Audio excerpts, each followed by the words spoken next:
Good morning, and on behalf of the West Papua Human Rights Center here in the United States, we'd like to welcome everybody that is joining the forum today here in the U.S. and around the world. We appreciate all that you have done for the people of West Papua and continue to do. By way of introduction, I just wanted to say that the Human Rights Center here was formed in 2018 on this day on behalf of the people of West Papua to advocate for the people of West Papua in response to the long-standing persecution of the Indonesians to the people of West Papua. So it was with that in mind that we formed this organization to do several things. One, to bring the cause of the people of West Papua to light, to advocate for their self-determination, and to do this in a peaceful manner. Our organization is an organization built on peace. We do not advocate for violence, but we advocate for the people of West Papua and always will. The mission as well is to not only inform people around the world, but to inform the U.S. government of what has taken place within the island of West Papua, and to help secure a future for the people of West Papua and their self-determination.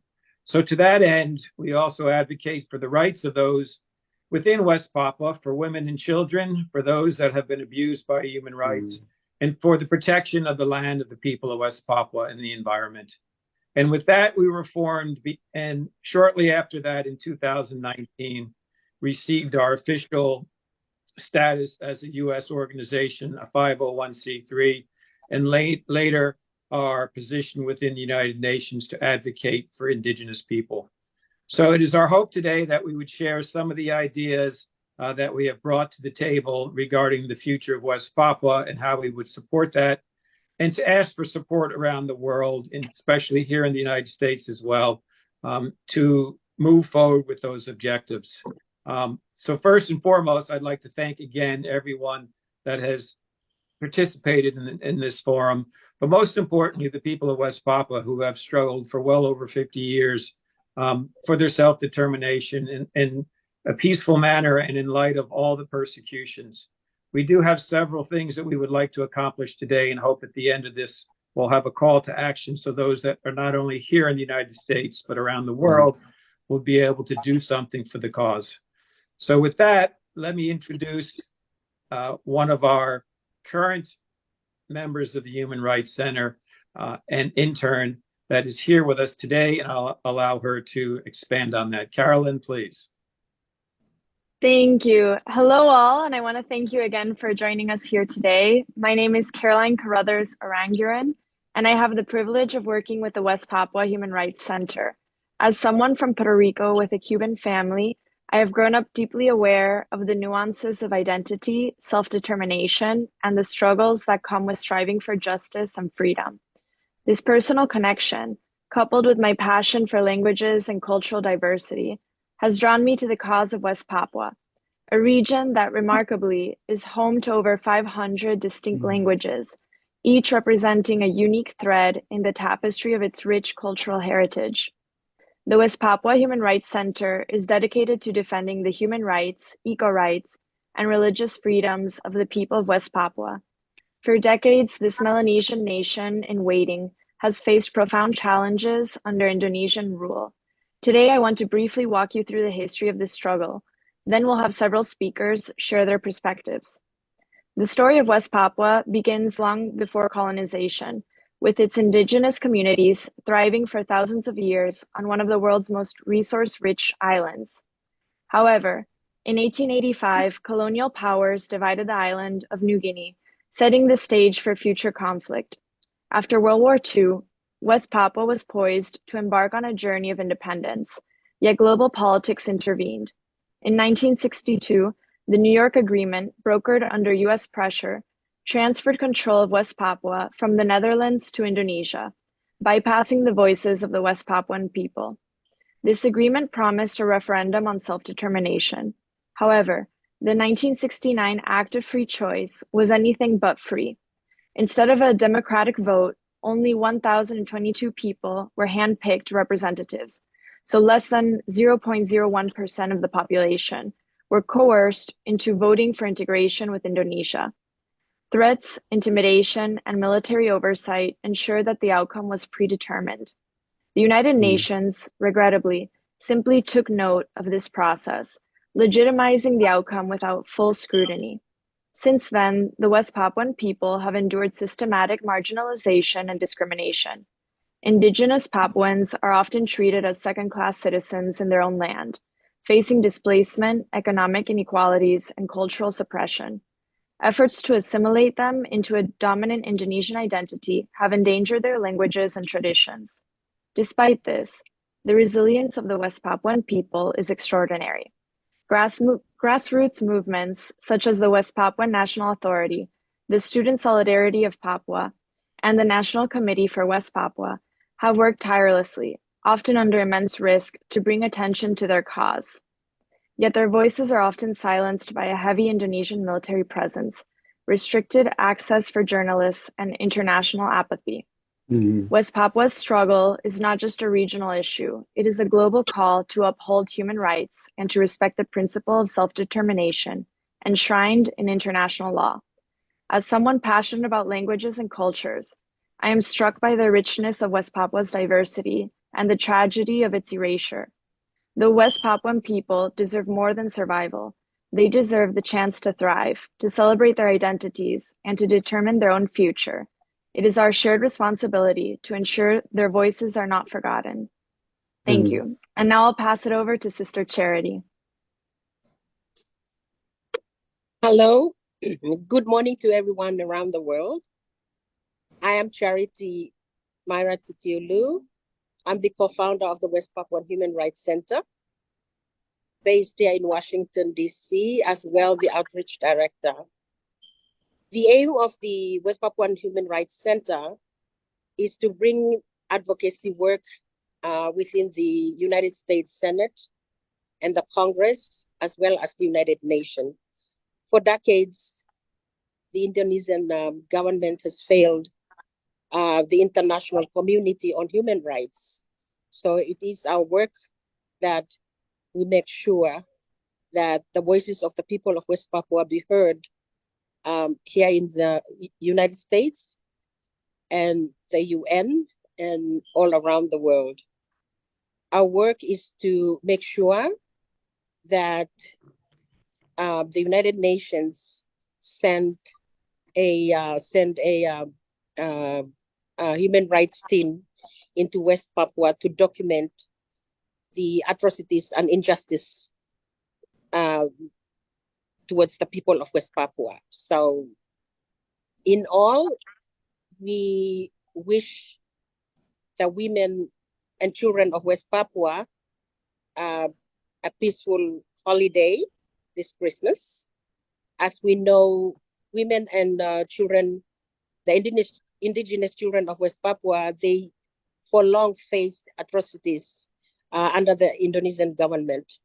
And now that we pull work together within the Human Rights Center, we pray that we pave way and through our work be seen on the international stage as we work towards not only advocating, but above all is the freedom of the people. And so our work is going forward. And so that's what we do here in Washington at the Human Rights Center, is to make sure that the advocating work on the human rights go forward. And as well as a Melanesian woman, I stand in defense of the rights of the women and children indigenous of West Melanesia, West Papua, that their voices be heard. And one day, soon the freedom will come to shores. So that's all I can say. And before I stopped, I want to introduce our writer, our media person, to come and share as well his work as well here at the center, Mr. Johnny Tuhaika.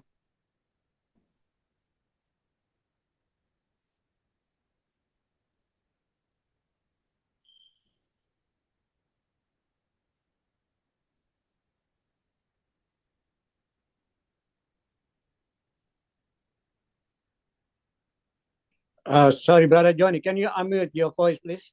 You unmute? Yeah, I think you're on mute. Yeah? Did you mute me, Herman? Okay, now you're good. Okay. Thank you, Charity. Thank you to Herman Wainggai Bikla, Herman Master Lukinibla. Thank you for giving me this opportunity. Herman asked me to talk about the legacy of Dr. Tom Wainggai, and it's a long story,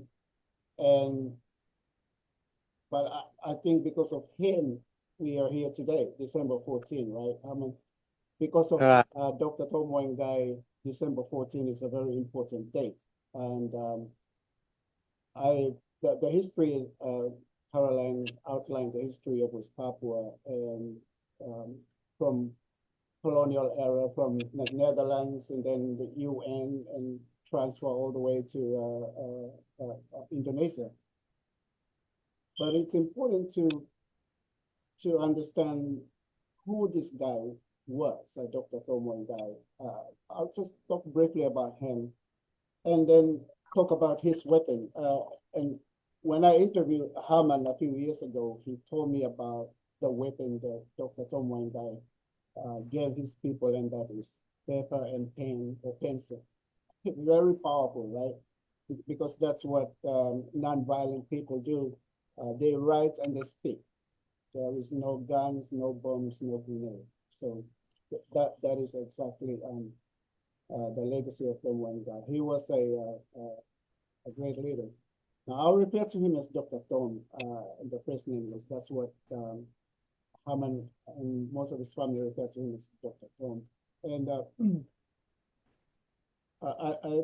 he started criticizing Indonesia earlier on. I mean, not in 1980. He didn't start in 1988. When he was a student in Japan, for instance, he was studying law in Japan. He wrote many articles about the legality of Indonesian occupation of West Papua, challenging the sovereignty of Indonesia over West Papua. When he returned to West Papua, he was thrown in prison for 6 months, and he spent about 6 months behind bars. He went back to Japan. He got out, went back to Japan, graduated with his law degree, and returned to Indonesia. Then he came to America, came to New York. I think he studied at the New York University, and then he got his master's degree, went down to Florida, got his PhD, and then returned to West Papua. Now, you all know, islanders, when you reach that level of education, you are comfortable. You go back home, get all the fancy cars, the house, and all that. But that wasn't his mission. His mission was to liberate his people from Indonesian colonialism, and that was his goal. So he went back to West Papua, and he became a professor, and he didn't enjoy the money. He wanted more. He wanted something to be done, because he knew the life before Indonesia, and he lived through the Indonesian colonial system, and he wanted what was denied to them in 1969 to be restored, and so he decided to lead a movement that we now know as the nonviolent movement in West Papua. And I wanted to know why the West Papuan people called him the father of nonviolence. And Herman gave me a book this thick to read, so I just skipped to the part where Dr. Tom started his movement. And it started in 1969. 99% of West Papuans rejected the election of 1969, and a lot of them took up arms against Indonesia, and the movement started by the OPM.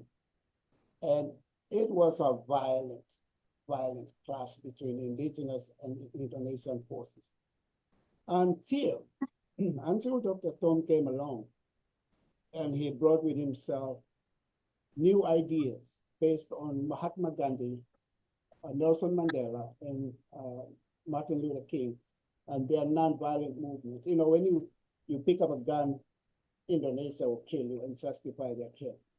It's terrorism. He is a terrorist. But if you show up with nothing but argue, they have no reason to kill you. And if they kill you, they are guilty. So Dr. Tom Wainggai taught this principle of nonviolent resistance to all these West Papuans. And in 1988, it was about 25, 26 years after the Rome Agreement that gave Indonesia 25 years to administer West Papua. And so Dr. Tom had prepared all these leaders, like 70 of them, and they got together and they declared West Papua the independent state or independent Republic of West Melanesia. Now, Melanesia is very important because West Papuans, the same argument the Netherlands gave, West Papuans are not Indonesians, they are not Asians, they are Melanesian people. And the Melanesian people are the countries that made up the majority Black ethnic group, Papua New Guinea, Fiji, Vanuatu, Solomon Islands, my country and Charity's country, Solomon Islands. And so the independent state of West Melanesia was very important. And that's the beginning of the journey that actually resulted in the death of Dr. Tom Wainggai. He was arrested, imprisoned, tortured, but the people still go to him. Go to prison, they visited him, they took inspiration and advices from him, and the Indonesian government snatched him out of Abepura prison and took him to Jakarta. He was kept in Cipinang prison where a lot of political activists were held at the time. All right, so in 1996, he died of some mysterious diseases, but we know what they do. But he started a movement that is now growing. And so because what he taught his people to challenge Indonesia, and back then it was under Suharto, President Suharto, who was a dictator. You say something against him, you'll be imprisoned, killed, or assassinated. It was terrible, it was dangerous, but Dr. Tom Wainggai wasn't afraid. He stood up to dictator Suharto, and all his followers followed. When he died in 1996, they scattered and they came back in 2000 when the Suharto regime collapsed. And they came back and carry on from there. And Herman Wainggai is a witness to that because he himself was arrested and in prison for 2 years before he escaped. But the legacy that he left is the nonviolent approach to the issue of West Papua and Indonesia. And I think we'll be proud to know that the things that he taught and his methods of resistance is now producing a lot of good things. Now we have West Papuans in Australia, New Zealand, Europe, UK, and here in the US, and they are speaking out, and the formation of West Papua Human Rights Center is part of that. So I think that was a big legacy that Dr. Tom Wainggai left behind. Like I said, he had a choice of enjoying life and become a professor and buy all the expensive things he wanted, but he chose to fight. And his methods was very effective. And the Indonesian government didn't know how to handle him, so they took him out. So I think December 14. And I just want to mention that I want to close with this. I always thought that December 1st is the Independence Day of West Papua because people make a big deal about it until I interviewed Herman Wainggai, and then he made the argument that December 14 is truly the Independence Day of West Melanesia or West Papua. And currently, the West Papuan is part of the Melanesian Spearhead Group representing the indigenous people of West Papua. And that's a step in the right direction. And I think what we are doing here preaching the words of the non-violent resistance in West Papua to the illegal occupation of West Papua is very important. And so for me, I think without Tom, we probably don't see each other today. So, because December 14th is very important. He was the one that laid down the idea that West Papuans must be independent, and December 14, 19, December 14 of every year should be the Independence Day of West Papua, and he left that legacy, and I think it's very important that we get together every December 14 and remember what he did for his people. And with that, I'll just leave it right here. I think we all understand a lot of what's going on right now. Thank you. With that,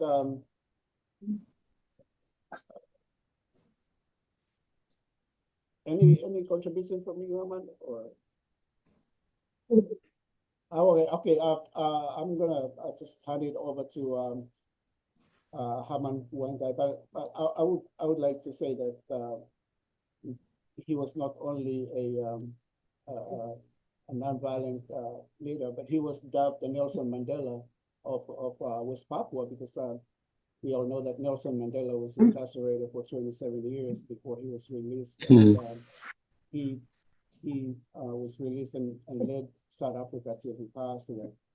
Unfortunately for Dr. Tom Wainggai, they had to get rid of him, but he and and Nelson Mandela fought the same fight, and they suffered tremendously. But there is no doubt Dr. Tom Wainggai was the father and the founder of the non-violent movement in West Papua. I think it's his important legacy. And I would like to pass it on to Herman Wainggai to say a few words.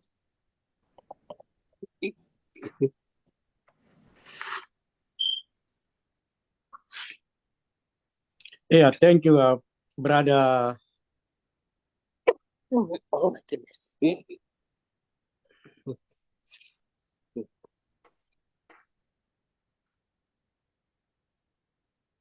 Herman, I think the other speakers have to mute their phones. There's too much background noise.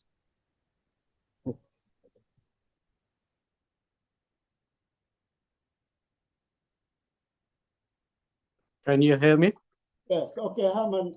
Yeah, I'm pretty much done here. I think I was going to hand it over to you. Or like I say, December 14, Independence Day of West Papua, the lasting legacy of Dr. Tom Wainggai. So on to you, Herman. Okay, thank you, brother Johnny, and also, yeah, thank you, all friends and colleagues, Professor Peter, Sister Charity, Caroline, and also, I see that today, our friends from the West Papua, they also join us. Our dear colleagues, one of the West Papua or Melanesian leader, West Melanesian leader, Bapak Paiki, and friends and colleagues. They are also listening to our presentation today regarding the West Papua Human Rights Center hosted this online forum to highlight why the West Papuan people, they are fighting, or Melanesian people, or we consider us as a West Melanesian. And so that's why we call our nation, our country as a Republic of Melanesia. So today I want to say thank you for everyone watching from wherever you are, especially here in US, 14 December, back to what we say today. You already learned about the history of the West Melanesian fight for independence, fight for the freedom. And today we celebrate this or anniversary this to remind me back when my first day to involve with this long struggle, long journey from my country. And now I'm here in US. Yeah, after a long journey, fighting for my safety. That's why the most important for my involvement in West Papua and struggle is like the safety is important because of we learned from the death of Dr. Tom Wainggai. So there's given us the idea that we fighting, we organize the movement non-violently, but we also thinking about the safety. So that's why one of the biggest concern of my involvement in West Papua struggle is my safety. When I organize peaceful protests in West Papua, whether I'm here in exile after I escaped from West Papua or West Melanesia, use the Melanesian traditional canoe to Australia and come to US. I continue to ask for my safety. That's to secure my advocacy work. So I thank for everybody, especially for West Papua Human Rights Center friends, colleagues here, my human rights immigration lawyer here through your all support. And last year, thanks God, I got my political asylum granted by the US government. So thank you so much for your support and pray. I also want to say today for everybody, you're listening to my speech or my story today. On behalf of the West Papua, West Melanesian people, we want to say thank you also for the US government to allow me to granted me political asylum to save my life here and continue to be the voice of my people, voice here in the US. I continue, even though with the West Papuan Human Rights Center, we are established as a human rights organization, but the root of the human rights violation is happening in West Papua because of the political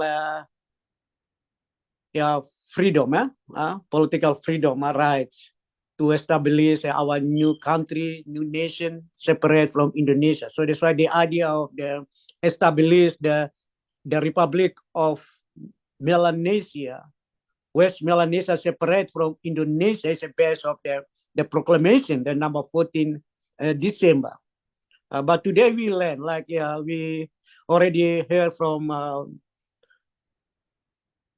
Peter mentioned about the history of the first time the idea of establish the West Papuan Human Rights Center back in 2018 on 14 December to establish this organization. So we talk about the human rights, advocating about the human rights, part of the self-determination, part of the desire of the West Papuan people. So human rights violation continue happen until these days because of the desire of the West Papuan people, Melanesian people, West Melanesian people to establish their own country and their nation.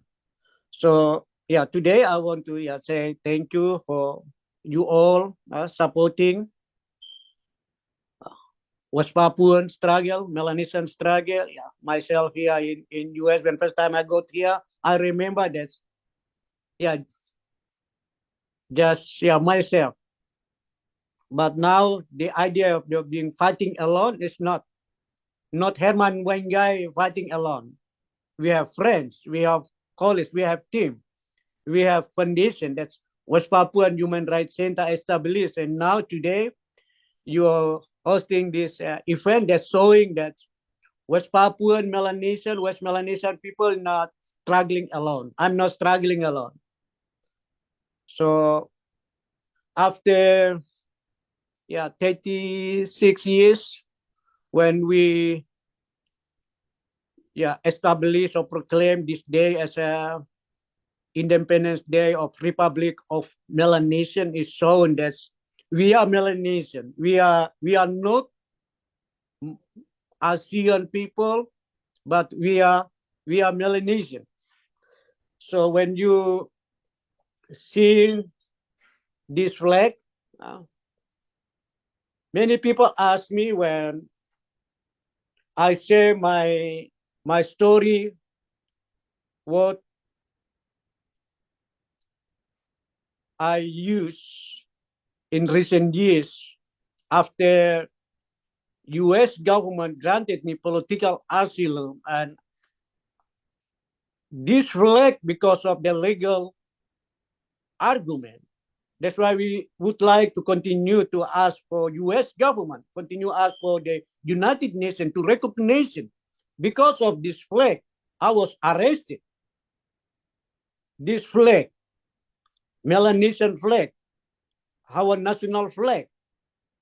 So when you learn about the West Papuan history, you recognize, you are aware there's two flags.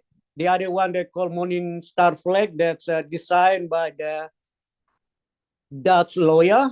His name is Mr. De Rike.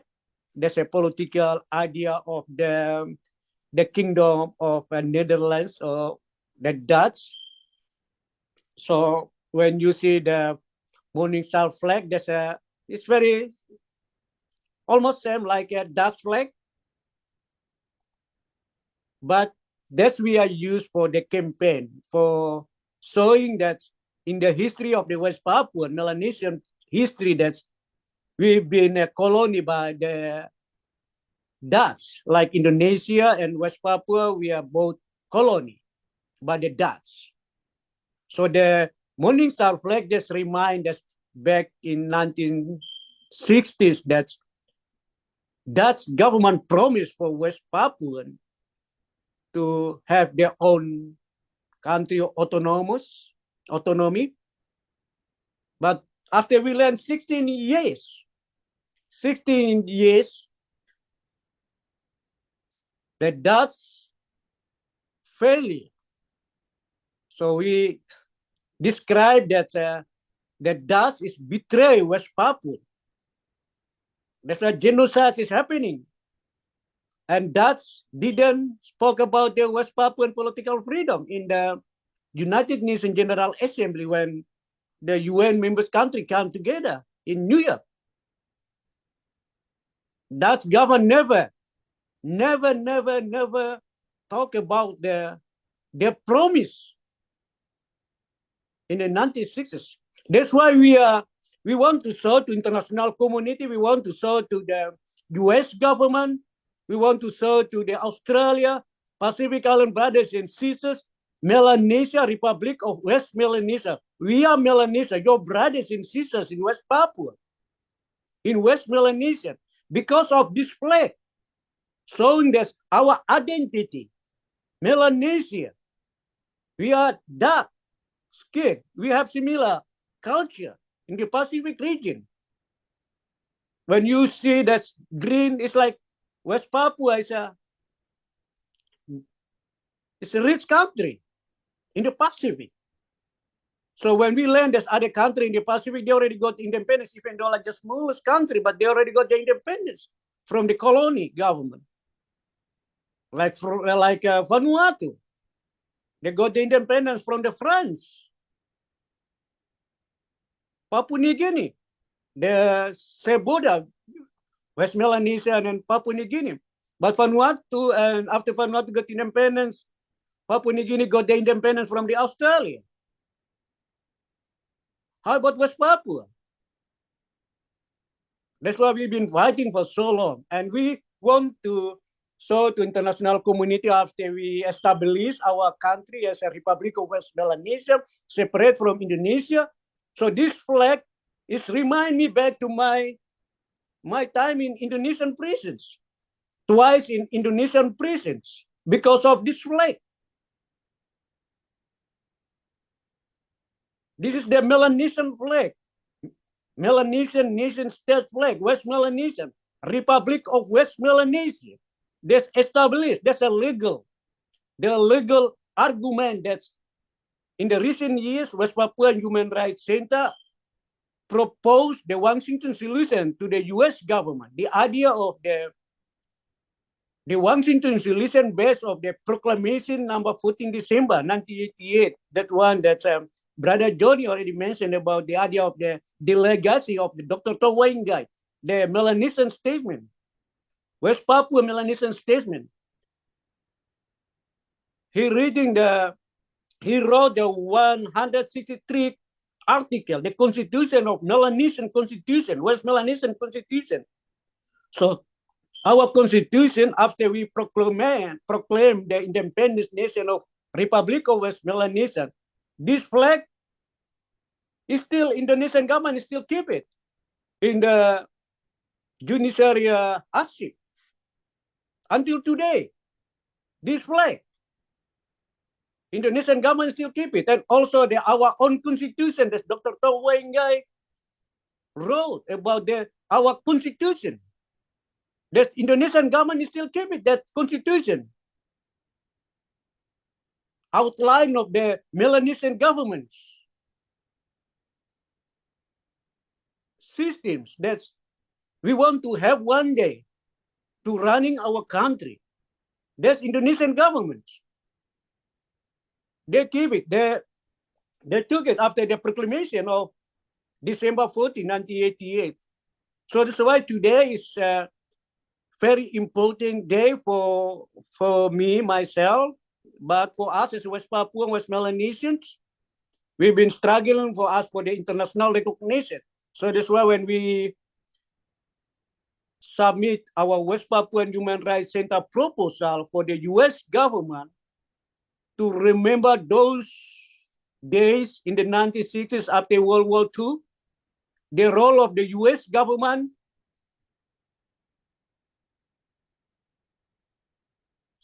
through the U.S. government support, and then Indonesia coming to control West Papua began on 1st May 1963, based on the Rome Agreement signed on 30 September 1962. The one that's agreement that we rating very clear on our Washington solution document. So today, in my closing statement, I want to say thank you for friends, colleagues, you all as a team, West Papua Human Rights Center.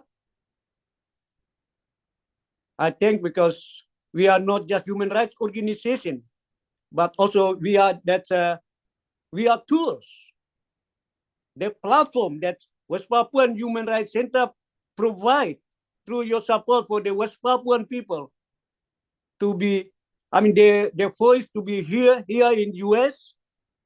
And we do hope that US government, after granted my political asylum here in the US, my family pray, my brothers and sisters, my people pray, US governments have to play their role, the diplomatic roles again today to supporting the Washington solution, to bring the Indonesian government administration come together with us, West Papuan Human Rights Centers, leadership with the Republic of West Melanesia government leadership to sit together to see for the future. So Indonesia and Republic of Indonesia and Republic of West Melanesia, we are as a good neighbor one day, diplomatically. And through support channel to the US government, the involvement, how in the Pacific region that we learn that's US government, that's play very important, significant role in the Pacific region for establishing the security. So we do hope that we fighting together. When you save West Papuan Melanesian people today, you save Pacific region. When you supporting West Papua to be independent nation as a Melanesian nation and state, that means you save Pacific.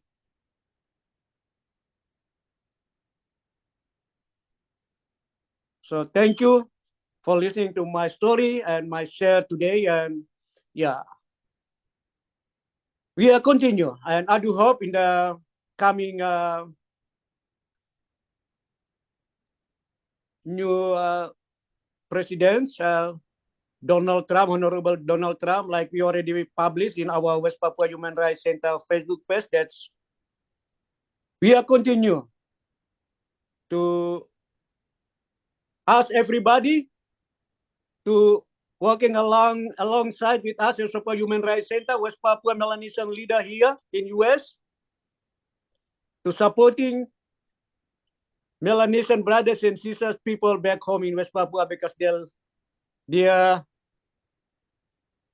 listening to our story today. So thank you so much, and God bless, and happy Independence Day for the West Papua Melanesian brothers and sisters. Thank you. God bless.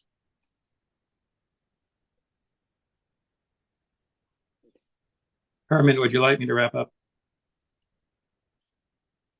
Yes, Peter. You can, now your turn to lead us, and yeah, feel free to say something to everybody that want to listen from you, Peter. Thank you. Thank you, Herman. So it's been noted over the past decade by the international community that Indonesia is well on the way to becoming a great democracy in this world. It cannot be a great democracy when it persecutes the very people it claims to be under its protection. And it cannot be a great democracy if it doesn't allow the UN inspectors and other independent inspectors into West Papua to see what's happening. And it will never be a great democracy until it allows for the self-determination of a people that are truly independent of Indonesia, the West Papuans. And so we ask all of you, as a call to action, what can you do? Well, first and foremost, here, if you're in the United States, reach out to your congressmen and your senators and make them aware of what's happening within West Papua and Indonesia. And in the international community as well, reach out to your own governments and inform them of what's taking place. Too many people don't know what's happening, and the persecution continues. Second, we ask that you also bring this to your communities. We have resources here at the Human Rights Center that we can provide to help you teach and promote a peaceful discussion and advocacy for the people of West Papua. So please reach out to us as well. And lastly, we could always use financial support, of course, so feel free in that area to donate. And also, and probably most importantly, we need your prayers and your prayers as a community to pray for the people of West Papua and bring deliverance for them. So with that, we want to thank everyone that spent the time to listen to this today. And please go out and advocate for the people of West Papua. Thank you.